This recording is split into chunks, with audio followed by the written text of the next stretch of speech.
আমি প্রণব কুমার গাঙ্গুলি, হুগলি জেলার শ্যামপুর উচ্চ বিদ্যালয়ের শিক্ষক এবং ছায়া প্রকাশনীর নবম ও দশম শ্রেণীর ভৌত বিজ্ঞান পরিবেশ এবং ভৌত বিজ্ঞান শিক্ষক বইয়ের লেখক। তোমরা দেখছো ছায়া প্রকাশনীর ভিডিও ক্লাস। আজ আমি আলোচনা করব দশম শ্রেণীর ভৌত বিজ্ঞানের একটি অধ্যায়, তাপের ঘটনা সমূহ এর একটি অংশ, তরল ও গ্যাসের প্রসারণ। প্রথমে ছায়া প্রকাশনীর পক্ষ থেকে সমস্ত ছাত্রছাত্রীকে জানাই শুভেচ্ছা। তোমরা আগে জেনে নাও তাপের ঘটনা সমূহ এই অধ্যায় থেকে মাধ্যমিকে কত নম্বরের প্রশ্ন হয়। 1 নম্বরের এমসিকিউ থাকে একটি, 1 নম্বরের অতি সংক্ষিপ্ত প্রশ্ন থাকে একটি এবং 3 নম্বরের একটি দীর্ঘ প্রশ্ন থাকে। তার মানে মোট 5 নম্বর। তোমরা দেখতে থাকো আমাদের ভিডিও ক্লাস। মনে রাখবে, ছায়া প্রকাশনী মানে নির্ভরতা। ছায়া প্রকাশনী সর্বদা ছাত্রছাত্রীদের পাশে আছে। তাই তো আমরা বলি সব প্রকাশনীর সেরা প্রকাশনী ছায়া প্রকাশনী। এখন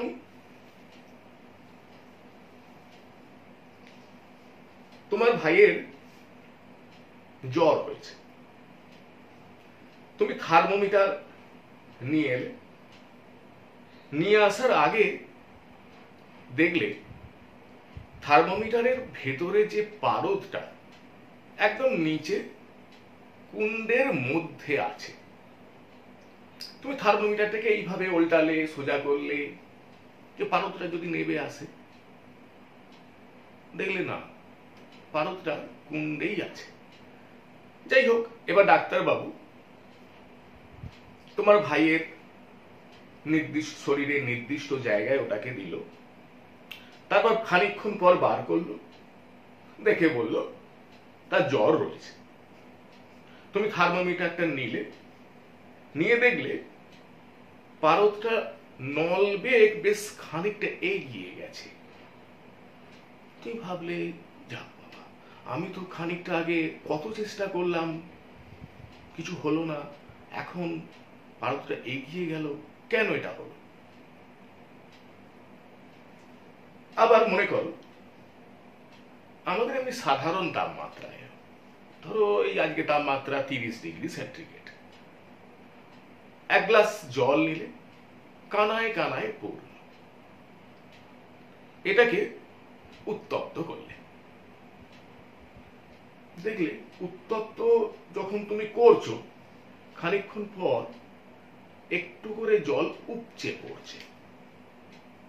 এখন এই যে ঘটনাগুলো কেন হয়? এগুলো হয় তরলের তাপীয় প্রসারণের জন্য। মানে তাপমাত্রা বৃদ্ধি পেলে তরলের আয়তনের প্রসারণ হয়। এখন যেহেতু তরল পদার্থের নির্দিষ্ট আকার নেই, তাই এর দৈর্ঘ্য প্রসারণ বা ক্ষেত্র প্রসারণ বিবেচনা করার কোনো প্রশ্নই নেই। তাই আমরা তরল পদার্থের শুধু আয়তন প্রসারণ বিবেচনা করি। তাহলে দেখো, তাপমাত্রা বৃদ্ধি করলে কোনো তরল পদার্থের আয়তন প্রসারণ হয়। তবে জলের ক্ষেত্রে এই নিয়মের একটা ব্যতিক্রম লক্ষ্য করা যায় 0 ডিগ্রি সেন্টিগ্রেড থেকে 4 ডিগ্রি সেন্টিগ্রেড উষ্ণতা পর্যন্ত।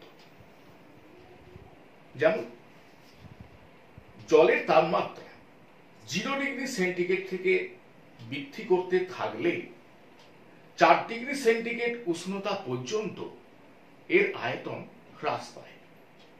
তবে 4 ডিগ্রি সেন্টিগ্রেড উষ্ণতার পরে তাপমাত্রা বাড়ালে জলের আয়তন বাড়ে।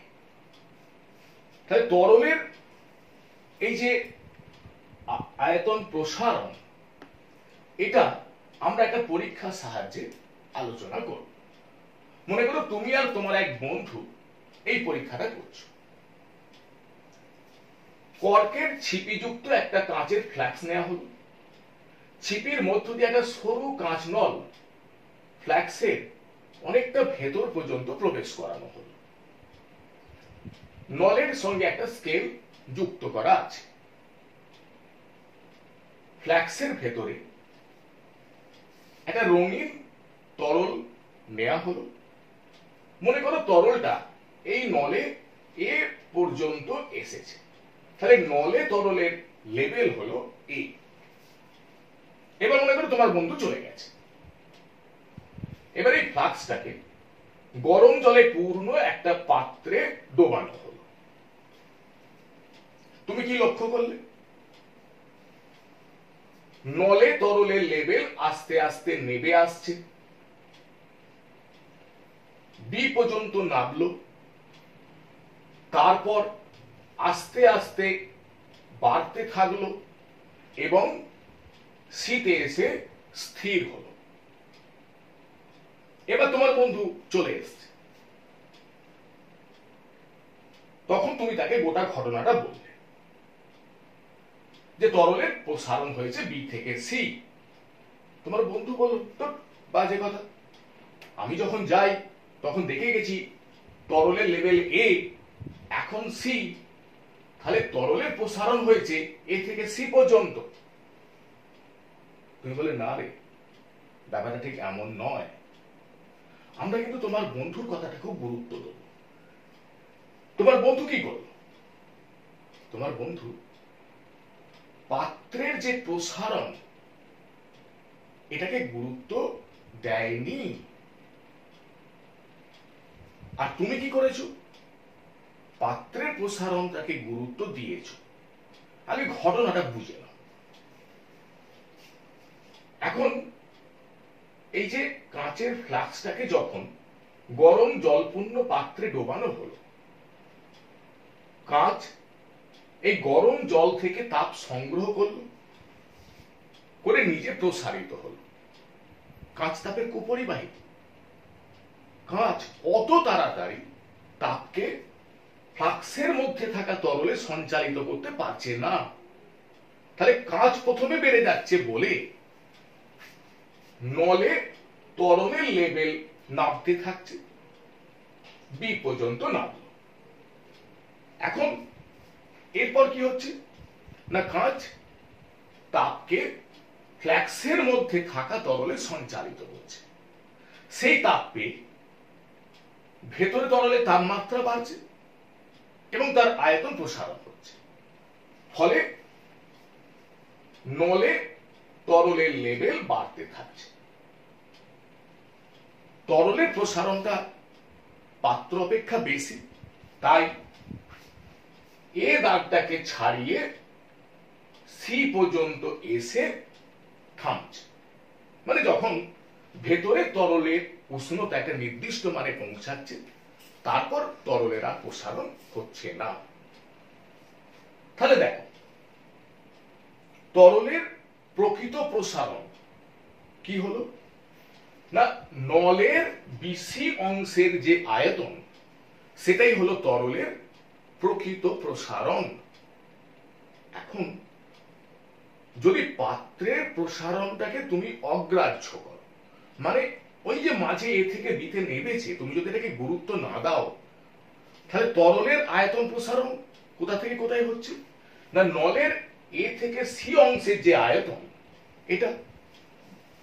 তাহলে তরলের এই যে প্রসারণ, আমরা এটাকে বলি তরলের আপাত প্রসারণ। তাহলে এর থেকে বি, নলের এই যে অংশের আয়তন, এটা কি, এটা হলো পাত্রের আয়তন প্রসারণ।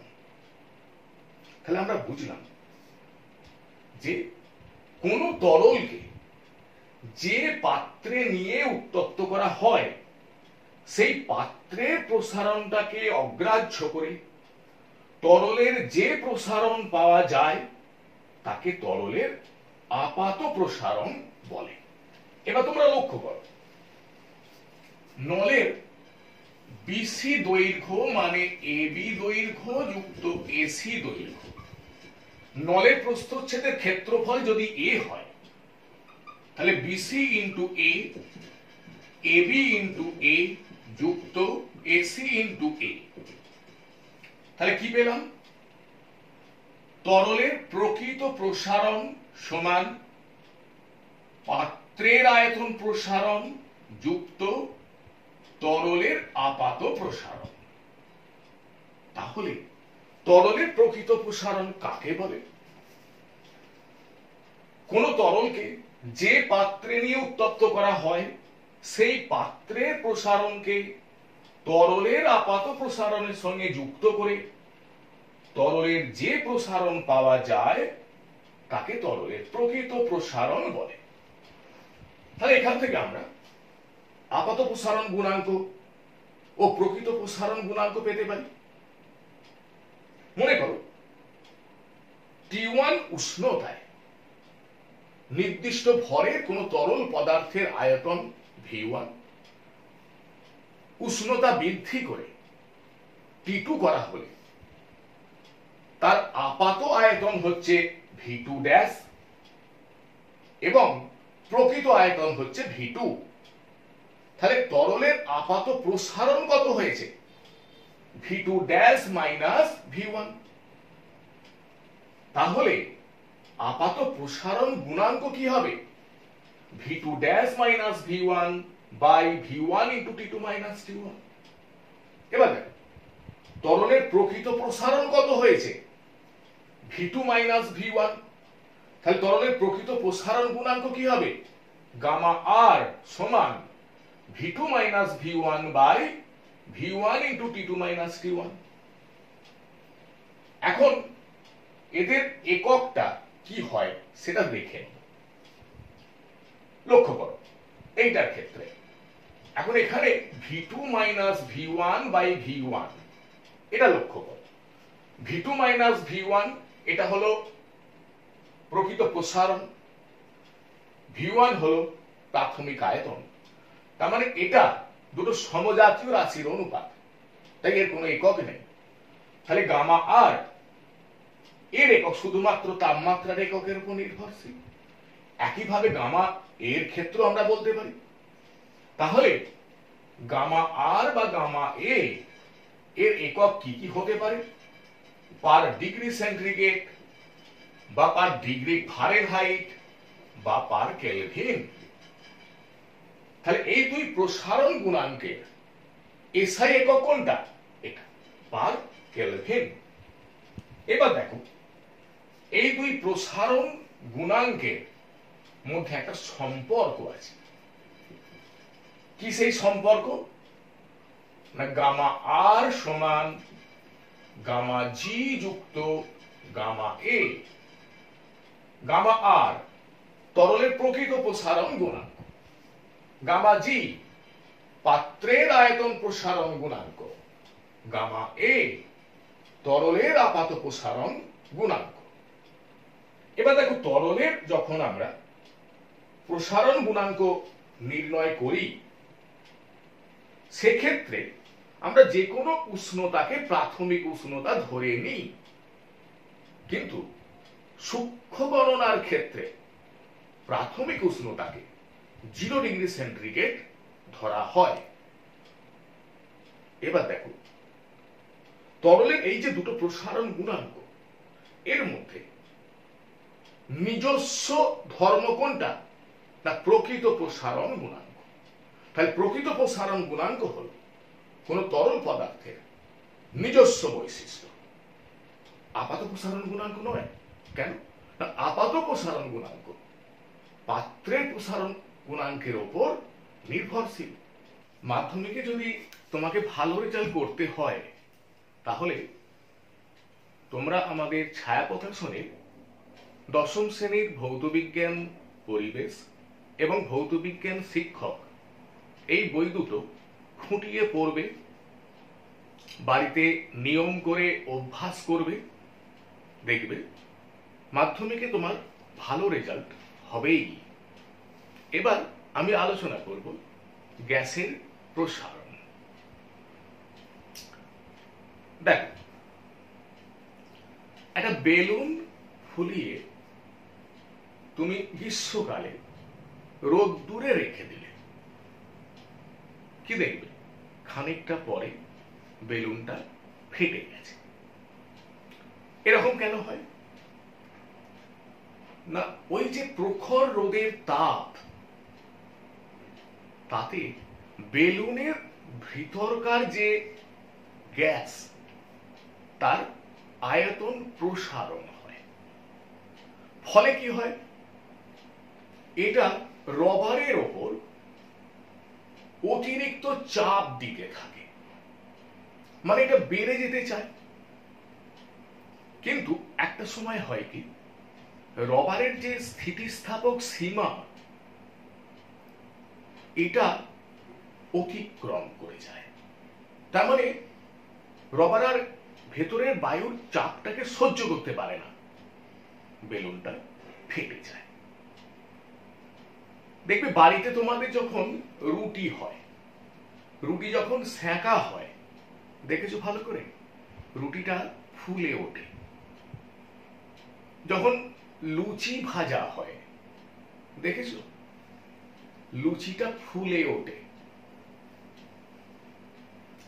এগুলো সবই গ্যাসের প্রসারণের জন্য হয়।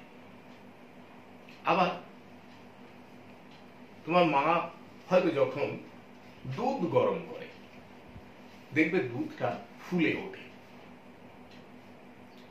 দুধের ভেতরে থাকা বাতাসের প্রসারণের জন্য এই ধরনের ঘটনা হয়। তার মানে তাপমাত্রা বাড়ালে গ্যাসীয় পদার্থেরও প্রসারণ হয়। এখন একটা ব্যাপার লক্ষ্য করো, তরলের যেমন আকার নেই, গ্যাসেরও তো আকার নেই। তাহলে আমরা গ্যাসের যখন প্রসারণ বিবেচনা করব, তখন সেই তরলের মতোই শুধু আয়তন প্রসারণ বিবেচনা করব। এবার একটা ব্যাপার দেখো, তরল বা গ্যাসীয় উভয় পদার্থকেই একটা পাত্রে রেখে উত্তপ্ত করতে হয়। ফলে এদের যখন প্রসারণ হয়, সঙ্গে সঙ্গে পাত্রেরও তো প্রসারণ হচ্ছে। ব্যাপারটা বুঝতে পারলে? এদের প্রসারণ যখন হচ্ছে, এটা তো পাত্রে নিয়েছি, তাহলে পাত্রেরও প্রসারণ হচ্ছে। কিন্তু তরলের প্রসারণের তুলনায় কঠিনের প্রসারণ কম, কিন্তু একদম অগ্রাহ্য করা যায় না। তাই তরলের যখন আমরা প্রসারণ বিবেচনা করেছি, দু ধরনের প্রসারণ বিবেচনা করেছি, আপাত প্রসারণ, প্রকৃত প্রসারণ। কিন্তু গ্যাসীয় পদার্থের তুলনায় কঠিনের প্রসারণ এতই কম হয় যে আমরা পাত্রের প্রসারণকে অগ্রাহ্য করতে পারি। তাই গ্যাসের ক্ষেত্রে কিন্তু আর আপাত প্রসারণ ধরা হয় না। তাহলে ব্যাপারটা বোঝা গেল যে কেন তরলের আপাত প্রসারণ ধরা হয়, গ্যাসের ক্ষেত্রে ধরা হয় না কেন। এবার দেখো, একটা নির্দিষ্ট ভরের গ্যাসের আয়তন বা চাপ, এই দুটোই কিন্তু তাপমাত্রা বাড়লে বাড়ে।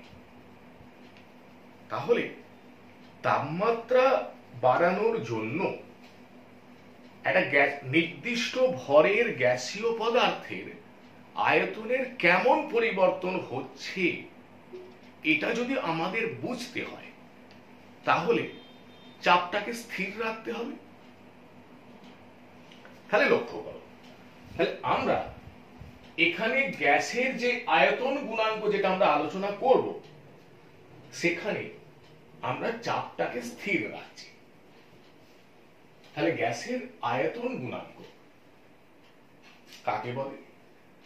চাপ স্থির রেখে নির্দিষ্ট ভরের কোন গ্যাসের উষ্ণতা 0 ডিগ্রি সেন্টিগ্রেড থেকে 1 ডিগ্রি সেন্টিগ্রেড বৃদ্ধি করলে গ্যাসের প্রতি একক আয়তনে যে আয়তন প্রসারণ হয় তাকে ওই গ্যাসের আয়তন গুণাঙ্ক বলা হয়। এখন এই জায়গাটা তোমরা লক্ষ্য করো, কঠিন বা তরল যখন আমরা আলোচনা করেছি তখন কিন্তু এইভাবে একটা নির্দিষ্ট তাপমাত্রার কথা আমরা বলে দিইনি, কিন্তু গ্যাসের ক্ষেত্রে বলছি। এখন কঠিন বা তরলের ক্ষেত্রে যে কোনো উষ্ণতাকে প্রাথমিক উষ্ণতা ধরে যদি গণনা করি ত্রুটি হয় খুব কম, কিন্তু গ্যাসের ক্ষেত্রে সেটা হয় না। তুমি 0 ডিগ্রি সেন্টিগ্রেডকে প্রাথমিক উষ্ণতা ধরলে, 10 ডিগ্রি সেন্টিগ্রেডকে প্রাথমিক উষ্ণতা ধরলে, 20 ডিগ্রি সেন্টিগ্রেড উষ্ণতাকে প্রাথমিক উষ্ণতা ধরলে, এবার একটা নির্দিষ্ট ভরের একটা গ্যাস নিলে, নির্দিষ্ট আয়তন, প্রত্যেকটার তাপমাত্রা তুমি 20 ডিগ্রি সেন্টিগ্রেড করে বাড়াও, দেখবে আয়তনের প্রসারণ এক হবে না। এই কারণে গ্যাসের প্রসারণ গুণাঙ্কের আলোচনায় আমরা প্রাথমিক উষ্ণতাকে সর্বদা 0 ডিগ্রি সেন্টিগ্রেড ধরে নেব। এখন আমরা চার্লসের সূত্রের সাহায্যে এই যে আয়তন গুণাঙ্ক, গ্যাসের যে আয়তন গুণাঙ্ক গামা পি এর মানটা নির্ণয় করব। এখন দেখো, নির্দিষ্ট ভরের একটা গ্যাস নেওয়া হলো, স্থির চাপে তার তাপমাত্রা আমরা 0 ডিগ্রি সেন্টিগ্রেড থেকে বৃদ্ধি করে টি ডিগ্রি সেন্টিগ্রেড করলাম। 0 ডিগ্রি সেন্টিগ্রেড উষ্ণতায় গ্যাসের আয়তন V0 এবং টি ডিগ্রি সেন্টিগ্রেড উষ্ণতায় গ্যাসের আয়তন VT যদি হয় তাহলে গামা পি সমান VT minus V0 by V0T। তাহলে VT মাইনাস V0 সমান V0 গামা PT। V0 কে ডান দিকে নিয়ে গেলাম, তাহলে হলো কি VT সমান V0 plus V0 gamma PT।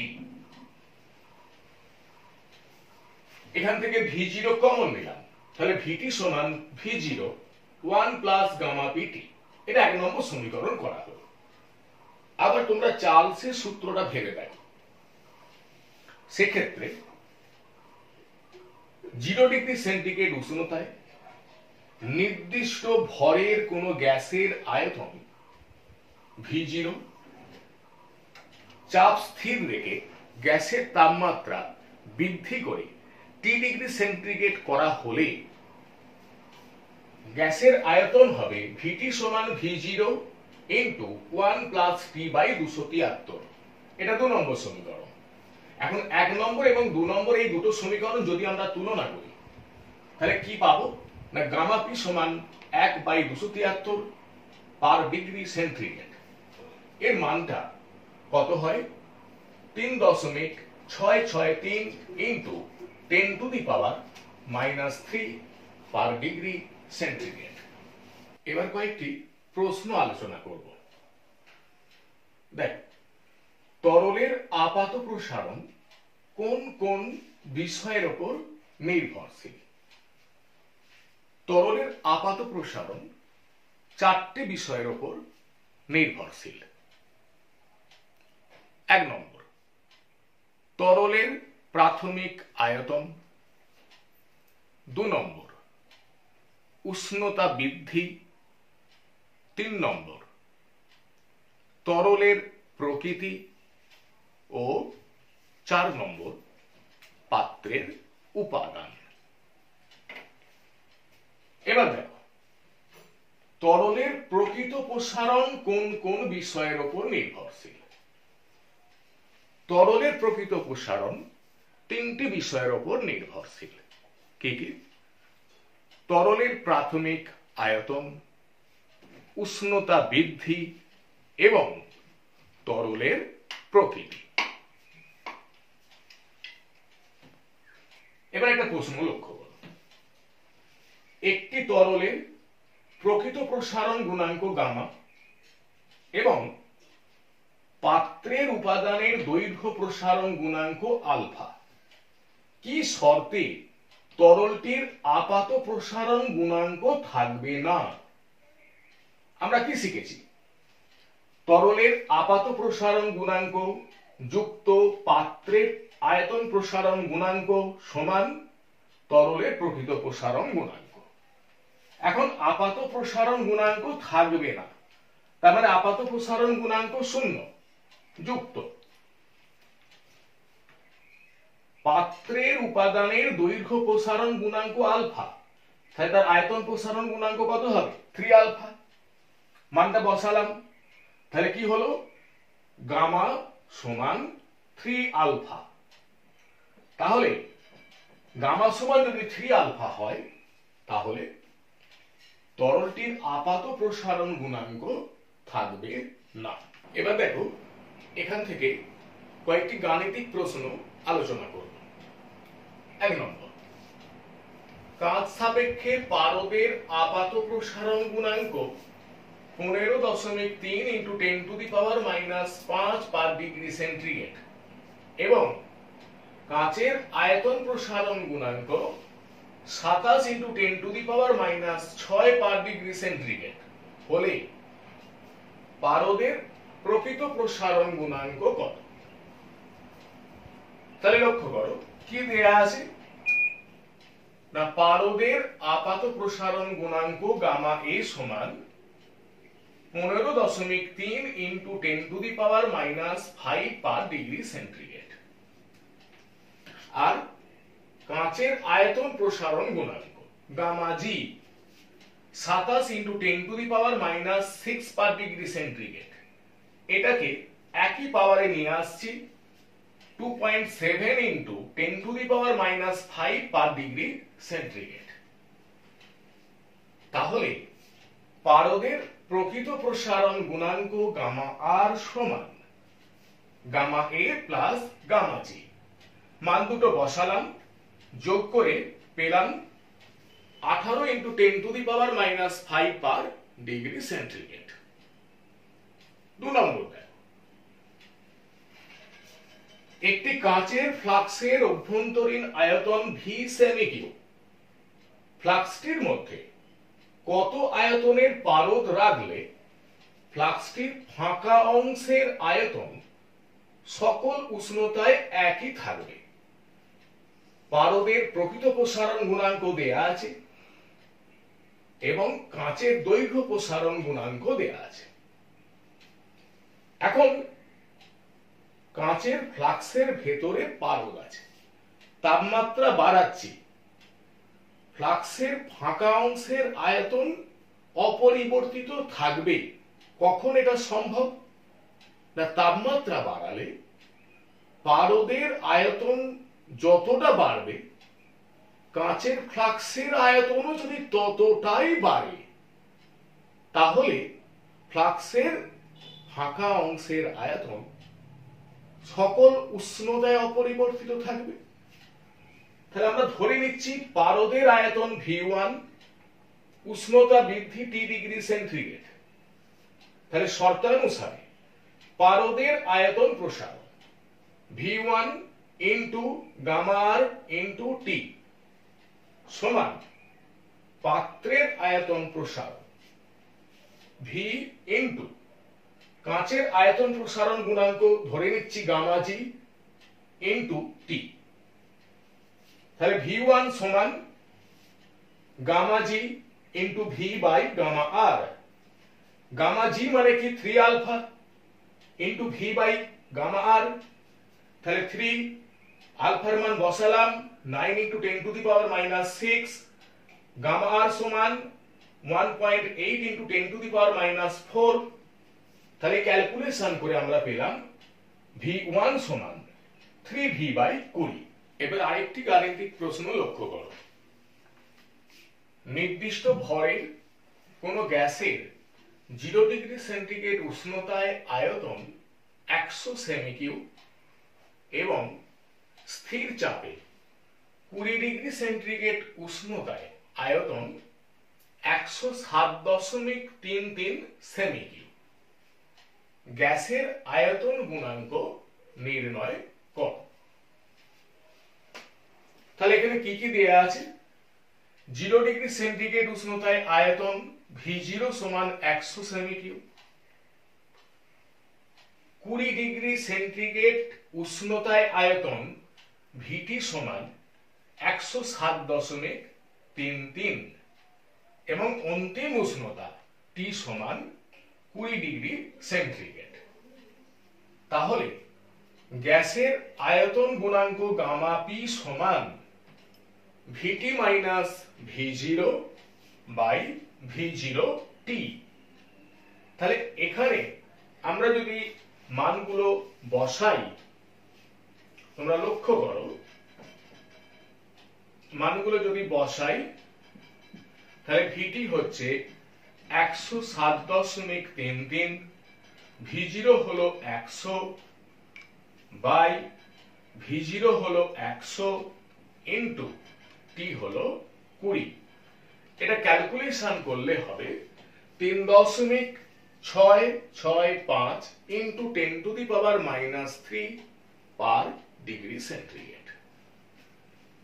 এখন আলোচনা করব এই যে অংশটা আমি আলোচনা করলাম, এখান থেকে মাধ্যমিকে বিগত বছরগুলোতে কি কি প্রশ্ন এসেছে। মাধ্যমিক 2017 তরলের আপাত ও প্রকৃত প্রসারণ গুণাঙ্কের মধ্যে কোনটি তরলের নিজস্ব বৈশিষ্ট্য? এটা আমি আলোচনা করেছি, তোমরা শিখেছো। তরলের প্রকৃত প্রসারণ গুণাঙ্ক হলো এর নিজস্ব বৈশিষ্ট্য। 2 নম্বর প্রশ্ন, স্থির চাপে গ্যাসের আয়তন প্রসারণ গুণাঙ্ক কাকে বলে? এর মান কত? এটাও আলোচনা হয়েছে। মাধ্যমিক 2018 একটা প্রশ্ন পড়েছে, নিচের বিবৃতিটি সত্য না মিথ্যা লেখো। কোন তরলের প্রকৃত প্রসারণ তরলটি যে পাত্রে রাখা হয় তার প্রসারণের উপর নির্ভর করে, কিন্তু আমরা এটা জানি যে নির্ভর করে না, তাই এটা মিথ্যা। মাধ্যমিক 2019 গ্যাসের আয়তন প্রসারণ গুণাঙ্কের সংজ্ঞায় কি কি স্থির থাকে? এখানে স্থির থাকে দুটি রাশি, গ্যাসের ভর এবং গ্যাসের চাপ। মাধ্যমিক 2020 তাপ প্রয়োগে তরলের আয়তন প্রসারণের একটি উদাহরণ দাও। পারদ থার্মোমিটারে তো পারদের যে তাপীয় প্রসারণ, এই নীতিটাকে কাজে লাগানো হয়। আজ আলোচনা এখানেই শেষ করছি। এই বিষয়ে বিশদে জানার জন্য তোমরা আমাদের ছায়া প্রকাশনীর 10ম শ্রেণীর ভৌত বিজ্ঞান শিক্ষক বইটি খুঁটিয়ে পড়বে, উপকৃত হবে। সঠিক প্রস্তুতি মানেই দরকার ছায়া প্রকাশনীর শিক্ষক সিরিজের বই।